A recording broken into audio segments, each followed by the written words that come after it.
So hi everyone, my name is Andras Cseh, and Oana had such a wonderful presentation of me or introduction that I don't have to tell you anything else. So I got right into the middle of what I came here to talk about, which is Architecture Live that we proposed at our university. As Oana mentioned, I started working there in 2008. And what we realized together with the professors who have been teaching there for a decade, that students somehow lose connection with materials and lose connection with real-time objectives of architecture. So it becomes too much virtual, even on paper as well. So we started developing a few introductory subjects, or some subjects that introduce real world and real problems back to the architectural education. And basically this was also pointed out by students as well. I got that slide from one of them who criticized us. We are teaching this kind of modern approach with Mies van der Rohe's famous saying, less is more. And then if they come around and face a real client or have some kind of real problem, then it's so much more complex. It's becoming like a cartoon and so much is happening, and they go against each other, and they encouraged us to help them figure out a way what to find.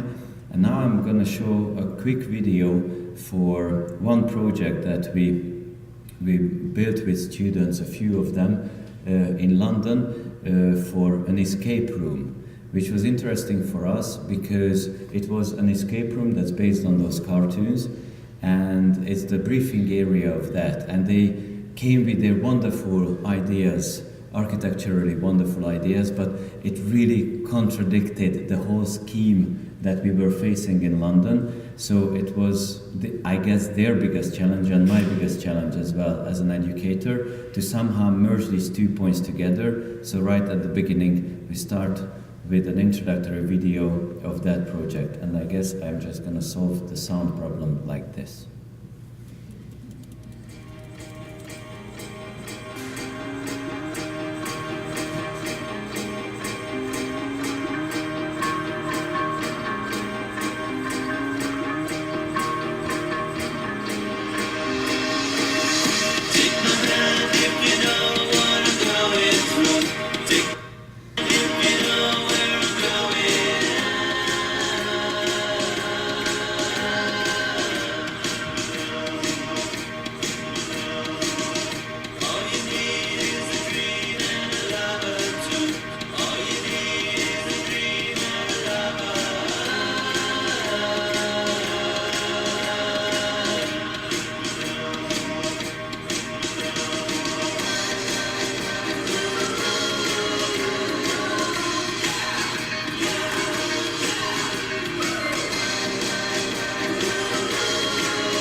So for the participating students, as they said, it was a magnificent experience to work with real materials and real scale, but it raises the question that it's only 4 students who participated, and even though we are a very small Hungarian institute teaching architecture, we have around 25-30 students at least per semester, and we want to be able to give this kind of experience to everyone. So one of the subjects that we introduced in 2008 is called complex design, and it's a 3-semester subject. I'm only going to talk about the very first semester, which is still keeping the scale of whatever we are working with quite small, but we are trying to integrate real hands-on experiences into the subject as well. And this is a mandatory studio, so every student has to participate. It's the first semester of our masters, but actually we are working more as a 5-year course. All the bachelors are staying and we have the master course, and in Hungary you still have the 10-semester architectural masters altogether. So in that case this is the 7th one. And we wanted it to be project-based, so we looked for projects that are really happening in our city or in some of the cities that surrounds us. And in the beginning we went for maybe a bit too big, and we were designing temporary homes and shelters for homeless people in Győr, and we decided that if that's the task, then we're working with real materials that students had to experience with. They chose these 3 materials: wooden batons, plastic bottles, and cardboard boxes. And they started building small models, which is as close to real architecture and real spaces as you can get. So we use it as a very important tool in our education. So you can already look inside, you can feel what kind of spaces you create, even in a smaller scale. But basically, based on these models, first they developed kind of prototype for furniture that was woven together by these cardboard boxes, and at the end it was actually even might not be the most pretty object in the household, but it worked well and it was quite comfortable. Nevertheless, when it became a larger scale construction plan for these kind of homes, the layouts and the design didn't change that much compared to what we are used to from them every year. So we added a few other things that we wanted to introduce in the subject, and one was to have a client, to have someone to talk to or to discuss to, or to have someone who gives their aims or their ideas about the project, and to have a physical result. So we decided that we're only going to introduce in the subject anything that we can build at the end. So it's not just on paper or in models or in virtual 3D. So construction became a complementary part of the design process. In the first year of this development, we went for a national competition that was perfect for us for trying out this new kind of thing, because they offered materials. They offered 8 cubic meters of brick, small bricks, and some firewood for any installations or any buildings or any structures who are innovative or interesting enough. And luckily enough, our students became one of the winners of the 3 winners who were built or who could be built that year. And you can see on their concept that they were basically trying to focus on on all the stations of this process, all the elements, how they get to know the material, and that they create something out of it, and then they basically take it down. So they wanted to have a full cycle with this material, and they wanted it to introduce to others as well. So we built the installation on the courtyard of or next to a fire brigade, where they have the fire station. Because we were using the firewood in the appropriate way, we burnt it. And it's very visible that teamwork becomes absolutely evident if you start building in real scale. Because of the weight, because of the scale, it's somehow completely naturally introduced into architectural education. It's also very visible that if you're building something and you're not hiding it in the university, that you never try, or it's actually pretty difficult, then people become interested and people become involved. And the involvement of non-architects is crucial in this subject as well. And of course, the construction itself becomes true to the nature of the materials. So you really learn about them, and you learn how punctual, how you have to be. You're not starting drawing millimeters when you're using firewood. And actually what I figured, that the time frame, that this was only a one-day experiment and experience, really freed the mind of the students. So somehow, if you take time off of buildings, then you become more free. And I have the same experience myself. I'm building summer installations almost every year with architectural students, and I'm thinking more freely as well. So I think that not all the time, but sometimes it's good to have not so serious architectural, but spatial problems and temporary spatial problems given to the students. And of course, when something that you build starts working and people start using it, then your kind of theoretical architectural knowledge comes to life. And it's very interesting to see the contrast between your drawings and what you see actually, and to discover the beauties that you can find. And it all the time, it somehow creates a community. All those become closer to each other who are building it, but also all those who are using it. And what we haven't thought of, that resulted in a huge discussion with our students, that this kind of building and taking apart or disassembling the installation, where they knew that these bricks couldn't be used for a real house because they have coal and they burned, they broke sometimes. So they felt that they really used so much material for one day and for one learning experience. It brought up the sustainability issue in education. What do we use for educational purposes, and what's approachable and what's sustainable and what doesn't ruin the environment. So somehow all these stories managed to fit into this small installation that still had a way to go, because actually a mayor of a small village in Hungary saw some of the pictures of this installation on Facebook, and he contacted us that he wants something similar for the village. And we still had a few weeks from the semester, so we told the students, okay, listen to the villagers and then use your knowledge and develop something even better than you did the first time. And here we work together with local children from the local school, which is also a very good way to integrate your architectural small inventions and innovations into these situations, because through building and through play they become very involved and they bring their family together as well.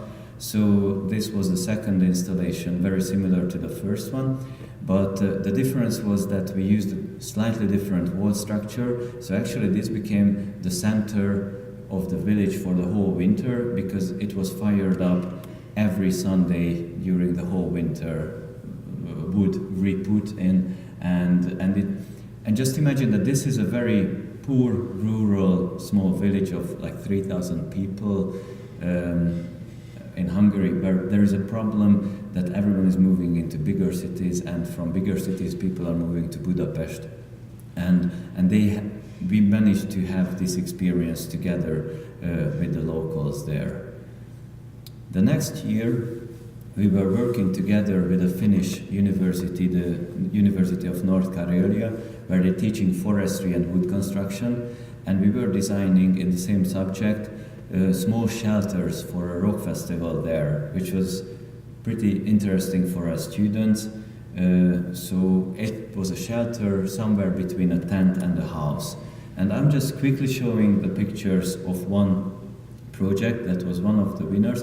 Actually, it was supposed to be that we had Skype meetings every 2 weeks together with the organizers of the rock festival from Finland through Skype as well. So it was a very, very important tool for us as well.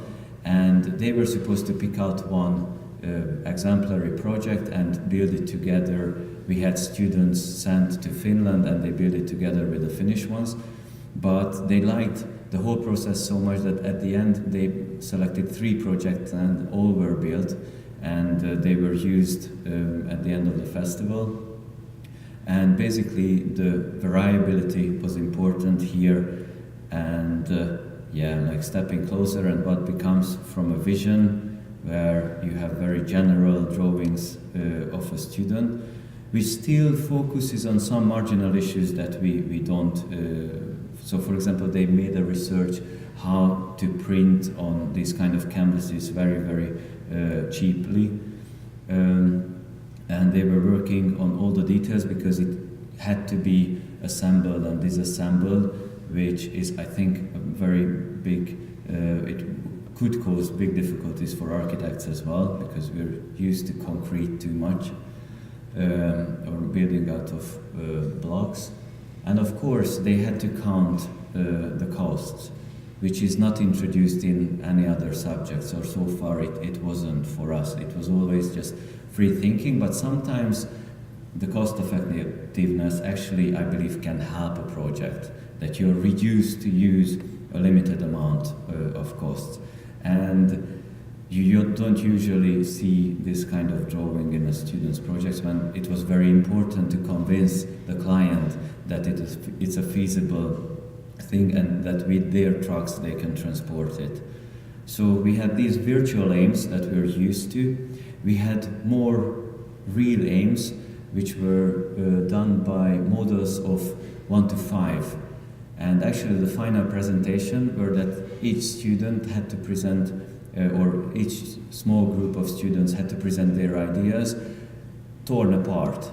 And they were allowed to speak while they were building up the model. So they had to show the real building up time for even a large-scale model. And these are festival photos made by the festival. So these are, like, you can see the same guys and everything. So it was kind of just a promotion. But it was, again, a nice experience. Nevertheless, it wasn't for all of the students to be able there to build. And I'm showing this last one from this subject as a project that we started working on only 3 weeks ago, which is the same London-based escape game room who really like to work together, and now they gave us a commission to work on just one room for one of their games, that they can travel around the country and people can play with this game, not just at their headquarters in London. So it's a work in progress. What's very important is that we have consultations with the clients and the students together now on a weekly basis. So for example, this was just last week's presentation, and the Hungarian representative of the client is seen in the middle of the picture. So students really get used to talk about their plans, not with the architectural jargon that we're using amongst each other. So they cannot use the same language, and it's very important because many times we we feel hurt that people don't understand ourselves, and many times I believe it's our fault. We've learned the language in 5, 6, 7, 8 weeks or years at university. It depends on how fast we were. And suddenly we expect everyone to talk the same language, but I believe that we have to take steps as well and try to speak clearer and with a more simple language. So it's a very good practice for students for that. We have good feedback from our students, but they want more. They want to have this experience more. So we added another subject to our curriculum, which is called village building. And this is a voluntary studio, so only those who want can apply. And it's from the 2nd to the 10th semester, whenever you want to take it. It's also project-based, like real project-based. We have the client, just as in the previous one. We have physical results, so we have construction. But we added is to think of rural communities and small communities that somehow became one of the focus points of our Department of Architectural Design in Győr, because somehow they are left behind, especially in an architectural or from an architectural point of view, and we try to understand the problem of the villages where this was the first situation that we were facing. A marketplace was missing, or the marketplace was there but without any infrastructure, and the village has been wanting to add that, and luckily they contacted us. So this is the market that they were provided at the end of the semester during the summer, where again the teamwork was very important that we were talking about, and the confrontation between contemporary architectural gestures and real use became very visible, not just for the students but for us as well. We had very clear understanding with the representatives of the town, but and we were very happy that they liked this proposal, so we built it, and we were very enthusiastic that we've done such a wonderful thing. Yet when we went back a year later, we realized that it was only used as a market once at the opening ceremony. So it wasn't integrated in the local thought at all. Even though we had a children's camp next to the construction process, when we were building together, our children were building together with the university students, and we thought we had a great understanding. So there was a very, very big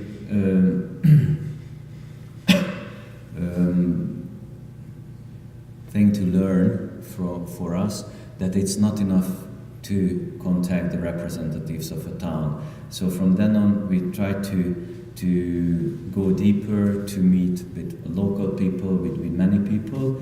And what was interesting in next year's proposals, when we were building a tower, a lookout tower for a small village that has been wanting a lookout tower for 10 years, because they have a hill that they call a mountain, which is 80 meters high, but they want it to be higher, so you can look down the mountain. But it was really in the hearts of everyone, or almost everyone in the village. So we already thought that, yeah, we found the right place. What was interesting in the students' proposal, and I'm only showing the winning proposal, is that they who have participated in a previous project before, they already started to think about the construction process itself. So many proposals were working with modular systems that were more easy for them to build, or more possible to build, and they were thinking of how this is gonna look at the place where it was built. It was a bit too much for us, because for this you have to work with more serious materials. So actually the building process that was supposed to last for 13 days lasted for 22. But the village really felt that it was theirs. So they already started working together with us, and they were helping us with transport, they were helping us out with extra materials and with whatever they could. So at the end we were able to finish and build this lookout tower that's still there. And actually, even though this is just a lookout point and it's out of the village like 600-700 meters, it changed the community and it changed the communal events, because actually from the center of the village almost all the communal events have moved to the lookout place, because this one was somehow integrated. We also learned that if you show them not only one proposal at the end, that this is what we're going to build, but you give multiple options that you as tutors or teachers already chose that any of those could be built and would improve their facilities, that they really appreciate this gesture, and because they vote for it, it also integrates it more with their minds. So that's what we've done with the last one that we just finished 3 weeks ago. We went for a bit of new challenges, as we always do, and I think that everyone in this room does. So we tried to build on water in the center of a small village or small town in Hungary, where this was our ground. And here we presented actually 5 different proposals that they could choose from, so it was a really big variety, and it raised big discussions. So actually we had to postpone the whole process because there were articles about the vote on those in the local paper, there were meetings held, we were invited back and back to talk about them more. So we realized that this discussion became almost as equal to the construction process itself, and that students can meet with materials and meet with these real-life examples of architecture. Nevertheless, the construction went well. Already many from the town came to the site, also helped out as everywhere else, and this is how we finished and left it 3 weeks ago. And now we're thinking of the next project that we want to have. We are currently working on the London room. And as a self-critique, or it always raises the question that we can introduce a lot of things in architecture through these project-based educational programs and subjects. But what's an important question, if it's sustainable, and if it's sustainable from a student's point of view, from a teacher's point of view, because of course these are much more work for everyone. It's much more work for a teacher to go to these places, to search for these places, to discuss the project prior to the subject itself. And through the subject and during the construction, it's much more work for the students. So I believe that we are still very enthusiastic together with our students, but I also believe that we have to find a more balanced way, because these were made out of love, and it can last for quite a few years, but we want to keep this intense learning experiences for the students in a more sustainable way than so far. And I'm going to talk a bit about that tomorrow when I talk about our curricula and how it's going to be done. But we're thinking about it, so if any of you have any ideas, please don't hesitate and just tell us, and then we will be very happy. Thank you.